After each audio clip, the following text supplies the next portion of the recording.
जाना और बसहर रे। जीन्स वाली ये जीन्स वाली फैशन दिखावा तेरे। जीन्स वाली ये जीन्स वाली फैशन दिखावा तेरे। मोर छिरूट गाँव ये टूरी आगी लगावा तेरे। मोर छिरूट गाँव ये टूरी आगी लगावा तेरे।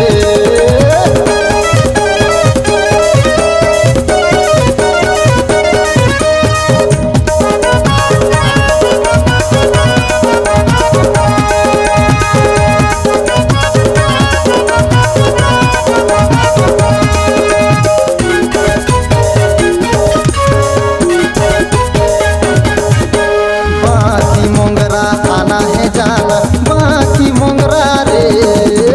बाकी मोंगरा आना है जाना बाकी मोंगरा रे। लुगरा वाली ये लुगरा वाली फैशन दिखावा तेरे। लुगरा वाली ये लुगरा वाली फैशन दिखावा तेरे। मोर छिरूट गाँव ये टूरी आगी लगावा तेरे। मोर छिरूट गाँव ये टूरी आगी लगावा तेरे।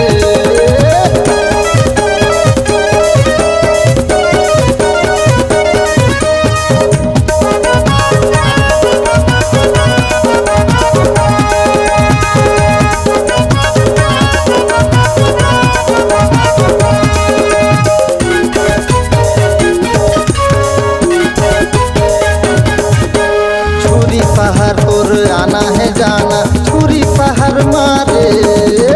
छुरी शहर तोर आना है जाना छुरी शहर मारे। नथनी वाली ये नथनी वाली फैशन दिखावा तेरे। नथनी वाली ये नथनी वाली फैशन दिखावा तेरे। मोर छिरूट गाँव ये टूरी आगी लगावा तेरे। मोर छिरूट गाँव ये टूरी आगी लगावा तेरे। कॉलेज वाली रे कॉलेज वाली फैशन दिखावा तेरे। कॉलेज वाली रे कॉलेज वाली फैशन दिखावा तेरे। मोर छिरूट गाँव ये टूरी आगी लगावा तेरे। मोर छिरूट गाँव ये टूरी आगी लगावा तेरे। मोर छुरी शहर ये टूरी आगी लगावा तेरे।